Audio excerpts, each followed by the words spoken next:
It's very easy to conquer the body, but to conquer the mind is the greatest difficulty.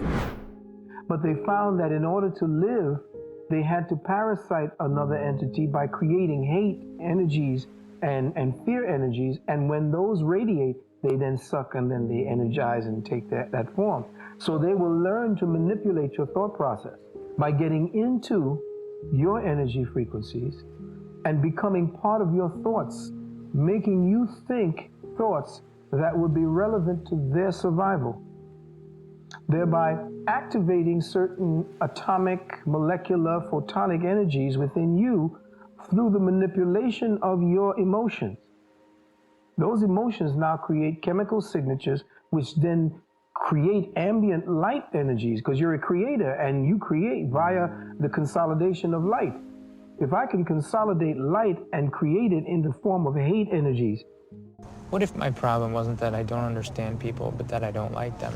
Or fear energies, I would be able to feed. So I would cause you to hate this brother or act like this is. I'll create illusions that put the realities in place that would make you hate, want to kill, want to release the light of sentient entities so I could feed.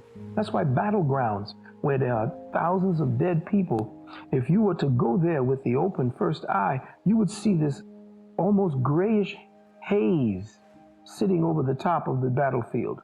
That's all the light emanating or leaking from the dead and the dying.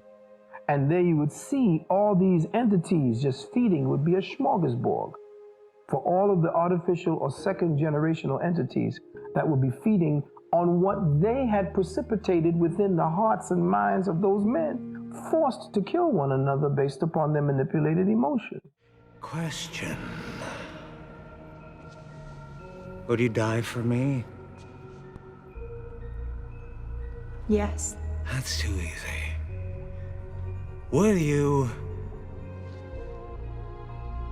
live for me? So we have that subtle kind of energy now happening the same way. The illusion of racial differences and the maintenance of that distance between one form of life form, human energies, and the other. To say you're different. Yeah, we're different, but the mold has been, just like every other thing, second and third generational, the mold has been manipulated. The mold has been, what better way to manipulate us than to create offshoots of ourselves that we could hate? So that you can maintain the game of this versus that, you versus me.